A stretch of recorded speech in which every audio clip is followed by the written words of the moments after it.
Coming up on today's wrestling news, Chris Jericho teases a return to WWE. Vince McMahon doesn't think anything is wrong in WWE. Mia Yim provides an update on her wrestling future. And WWE doesn't have anything big planned for Raw 1500 yet. I'm Adam Wilborn. And I'm Michael Sidgwick. And this is the news. Right, let's get talking about something that has really excited the internet over the past 24 hours. So yesterday, Kevin Owens changed his profile picture on Twitter to an image of himself and Chris Jericho from the Festival of Friendship as that segment was celebrating, I believe, its 5-year anniversary.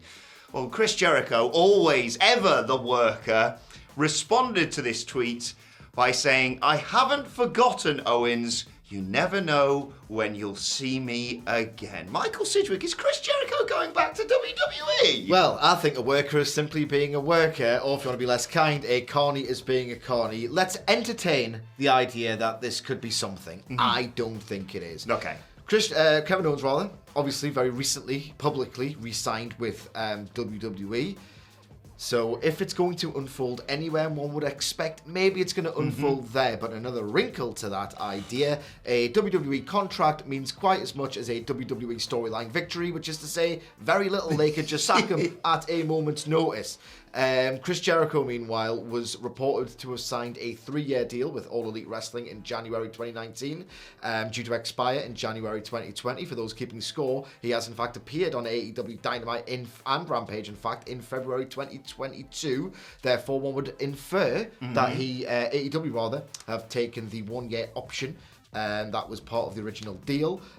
Look, it's a funny thing to tease a continuation of this particular storyline, given that the demotion both men had at WrestleMania 33 into the second match, I think it was, kind of pissed them off both to high heaven. In fact, Chris Jericho was so miffed at this demotion that he kind of thought, I'm quite pissed off here. There's a lot of stuff on the fringe, as it was at the time. Obviously, it's now a $1 billion funded national TV outlet. But the stuff that was happening on the fringe with the Elite, New Japan, Okada, Omega, all the hype it was generating, that converged with his own kind of miserable experience on WWE.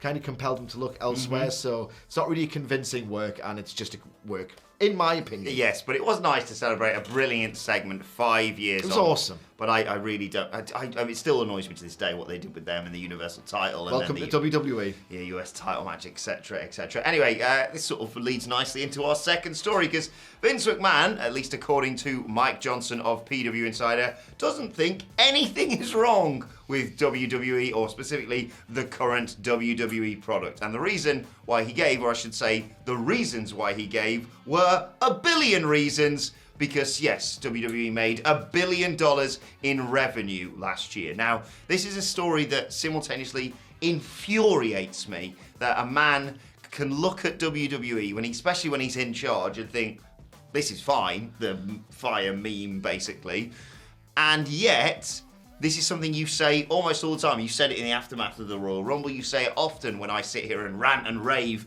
because I still hold out a tiny hope that WWE can, salvage stuff and pull it back. And people, say, well, surely Vince McMahon wants to create this excellent wrestling product. But for you, that's just not the case with WWE anymore.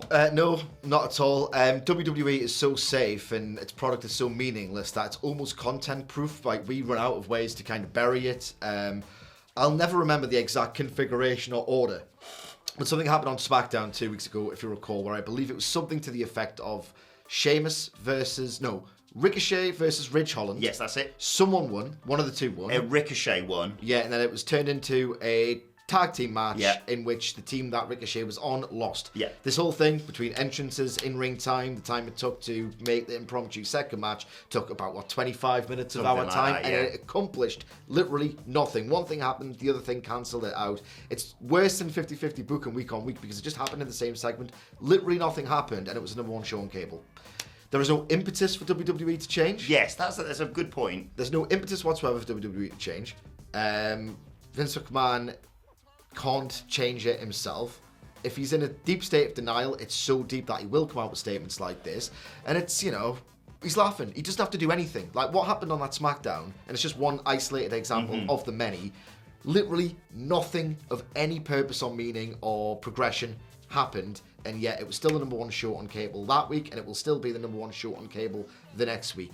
It's akin to trying to critique from the perspective of a content creator. It's akin to trying to critique someone going for a walk in the park. Well, that was quite easy for them.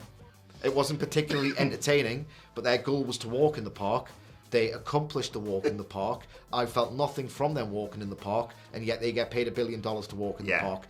That sort of idea will never stop clashing with me, but you just have to accept it. That's what WWE is now in 2022. Yeah, I mean, to play devil's advocate, like you say, if they turn around and go, look at the finances, they're doing all the right things. Creatively, you can argue very differently, of course, and we almost on a daily basis do. But I suppose for me, it always comes down to the old CM Punk tweet. Vince McMahon is making money and WWE is making money in spite of themselves. And in spite of their spite. Indeed. Right, let's move on. Talk about Mia Yim. Obviously, Keith Lee returned to wrestling on AEW Dynamite last week, which led to more speculation about what Mia Yim's going to be doing. And she's provided an update on her wrestling future on social media, tweeting, to those wondering why I'm not back in the ring yet, February is a busy month with the wedding and the move. I decided to not take any bookings until March to focus on getting everything handled at home first. So don't worry, I'll see you all in the ring in March. This just seems very sensible. Incredibly reasonable. It's nice that they're in a position to be able to do that, especially when we're still in the fumes of the pandemic, hopefully. Look, Mia Yim had a not particularly great run in WWE, if I'm going to be brutally honest, and that extends to NXT as well. Usually what happens is they have a great glittering run on NXT, very critically acclaimed, and then they are almost like multifariously botched on the main roster. I don't think Mia Yim had a particularly great NXT run, but she was incredibly good on the independent circuit, vastly underrated. In fact, I think that the main roster WWE stink has sort of ruined her reputation somewhat in retrospect, so whenever she's ready to come back, there's every chance that she could be talked about as a major force in women's wrestling throughout the remainder of the year, and I look forward to her hopefully getting her confidence back. Yeah, exactly. We wait with anticipation to see where she goes next. Where do you think she should go next? Let us know your thoughts in the comments. AEW, Impact, the Indies, I don't know. Let me know your suggestions where you'd like to see Mia Yim pop up when she does make her wrestling return after sensibly just I love a bit of life admin.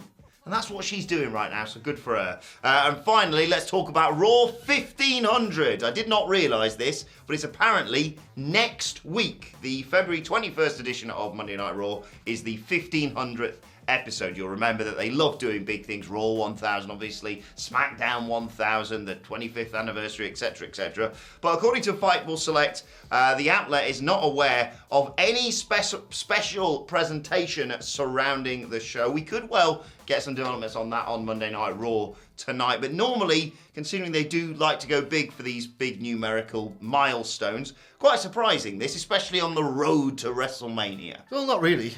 Oh. I mean, they don't really plan anything in advance at all. Good point, yeah. It only takes a phone call to get like the usual array of legends in. I'm a little bit disappointed, I have to say. Not because I give a toss about watching caricatures of the guys I grew up watching and then kind of got bored of watching, hence why they were sort of phased in and out. But like, we are really looking forward to playing a game on our What Culture Wrestling podcast, which of course you can subscribe to wherever you get your podcasts from. We've been looking forward with bated breath to this day because we are kind of obsessed on a perversely entertaining level with like this thing that they do where they get like someone from the WWF Golden Age and someone from the Attitude Era and someone from the PG era, and they're just hanging around as if the mere fact that you were once wrestling for WWE throughout any time of the year or the decade, in any capacity, you suddenly just, your best mate. You just become best mates. So IRS, Al Snow and Eve Torres. Yeah, well, like IRS and Greg Valentine to be having like a cup of coffee backstage with Rosa Mendes, and it's like, we're all friends. It's like, no, you're not. It's the weirdest thing I've ever seen in my life. Who was it? Was it like Slaughter? I can't remember. It was Sergeant Slaughter, Rob Van Dam, Kurt Angle, and the Hurricane, because it was kind of like a kind of a patriot hero element where you had, right, Hurricane and Angle, yes. Slaughter, Iraqi sympathiser, a bit bizarre, but at the same time, he did turn face in the end. What's Rob Van Dam doing there? What is Rob Van Dam doing there? So we were really looking forward to playing a game where it's like, we're going to try and pick an assortment of 4 legends who just do not belong together at all. Who's going to just weirdly appear in a backstage segment fingers crossed that they announce that they're going to do some kind of Legends Night, because we are really looking forward to taking the piss out of them. Yeah, exactly. We'll keep you posted on any developments with it. And even if they don't announce something for next week's Monday Night Raw, guess what? We're going to do it anyway! Because I just bloody love that game. Anyway, on to your Twitter questions at WhatCulture WWE, of course, if you want to get in touch with us. First question today comes from Coulter Strand, who says, how long do you think it will be before NXT 2.0 gets new title designs? And what do you think they'll look like? I think the men's title might just be shaped like a flexing bicep. I mean, it's going to have to happen at some point. It just to feel like antiques. It's a weird dynamic, isn't it? It's two very different things coming together. It's very dissonant. That's why I expect those titles to be changed at some point during this year. What they'll do is they'll realise, as is tradition about a few months after everyone else, this looks weird. This is an unhelpful reminder of what this brand used to be, which for whatever reason they're trying to get away from. Probably because it was quite boring and more boring than people are prepared to admit. But regardless, that's a subjective take. Ultimately, we are going to see some wacky stuff. If nothing else, this tries to grab your attention in the eyes with the paint splatters. Yeah. The absolutely gratuitous cleavage shot mandated by a bunch of 67-year-old men. And him. So I was being them, but also... I want multicoloured straps. Yeah. In fact, now that I'm doing that, more wrestlers should do that. I want some more... I'm after the belt. Give me the bill. So I want more of that stuff. I want some white, purple, pink, maybe all at the same time, straps. Maybe they don't even go for gold plates or like traditionally like sort of metal designs. The less metal, the better, because that means the less Triple H, the better. I like white straps. I'm just going to add to your design. I think it could be a very nice suggestion. I think every time that someone does a pose with it, because they love a pose. Everyone has to do a pose when they come out. You talk about this. We all remember that one where Rhea Ripley was making the save, but not before she did the stomp on NXT. So everything when they do the pose, I think it should shoot paint, like a paint splatter on the person and a little bit on the bill, and it says it's like that, like it's like like a kid's belt if you're pushing the thing. Word art. It comes up on screen, flaming. They've done that before. Well, like Usos Penitentiary and stuff. Well, that looks like the most basic thing we can possibly do. Right, Blin and Daff, who's a dog, by the way, just to clarify the part of this question that's going to come in a second, says, morning champs. Don't hate me for asking. If you do, I'll bite. That's the dog part, Sige. Do you think people like yourselves, Shagger Dave, etc., are good for the industry? Would you have enjoyed the old days of wrestling as much if there was 24 hours behind-the-scenes news available back then? Wolf. Obviously, I'm going to answer yes. I think there's a more layered argument to it. This does feel like a good podcast topic for us, maybe. Yeah, from the perspective of a content creator, obviously I think it's a good thing because this is something I used to go to. This is a deep cut.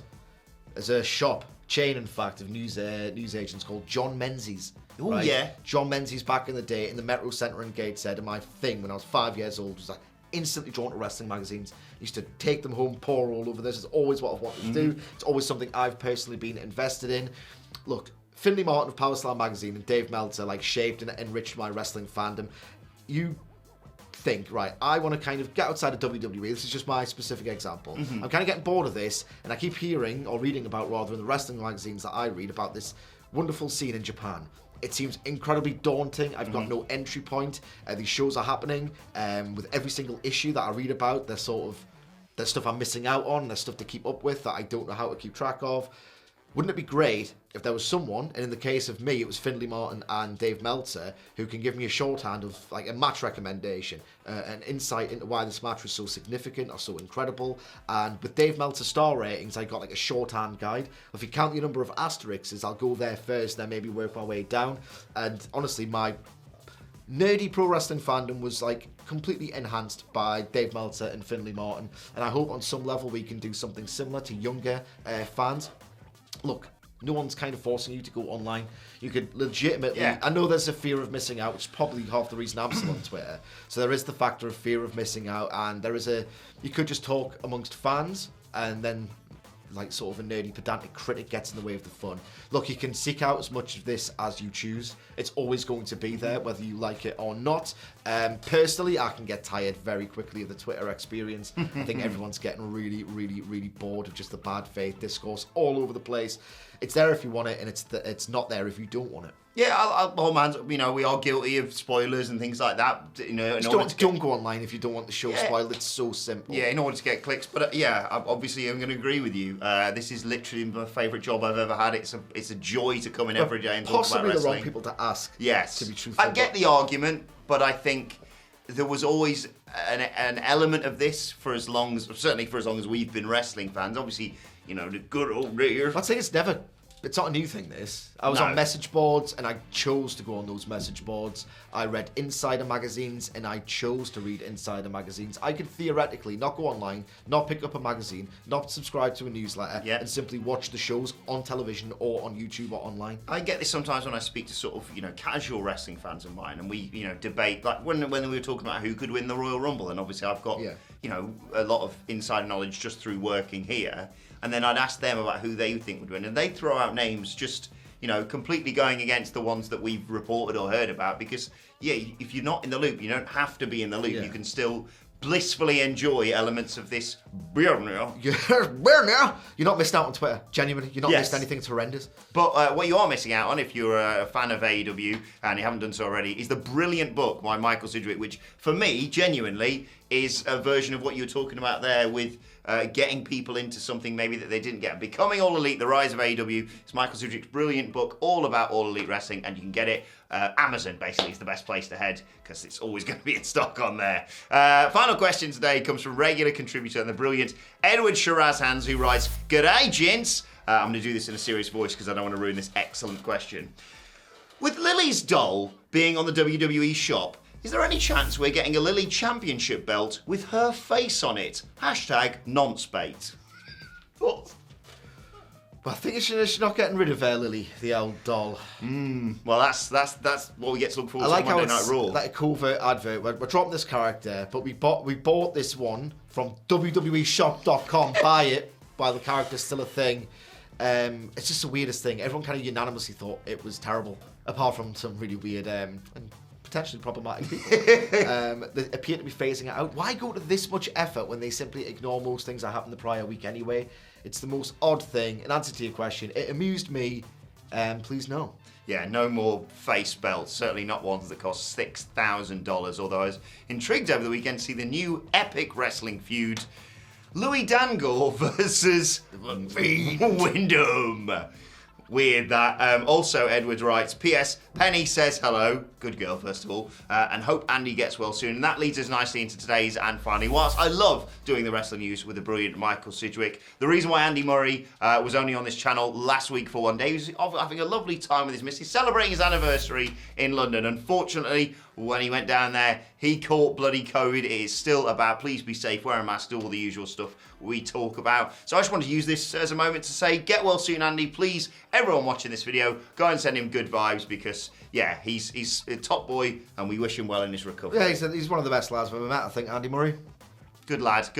And get well soon, Andy. From all of us here at WhatCulture, and hopefully all the people watching this video, go and send him lovely messages at Andy H. Murray on social media, where you can also find both of us. You can follow Michael Sidgwick at Sidgwick. You can follow me at Adam Wilborn. Follow us all at WhatCulture WWE. Like, share, subscribe, all the usual stuff. And make sure you subscribe to WhatCulture Wrestling, wherever you get your podcasts from, for daily wrestling podcasts. We're reviewing SmackDown, we're reviewing Rampage, and we're looking ahead to Monday Night Raw a little bit later on today. But for now, this has been the news. My thanks to Michael Sidgwick. Thank you for joining us, and we will see you soon.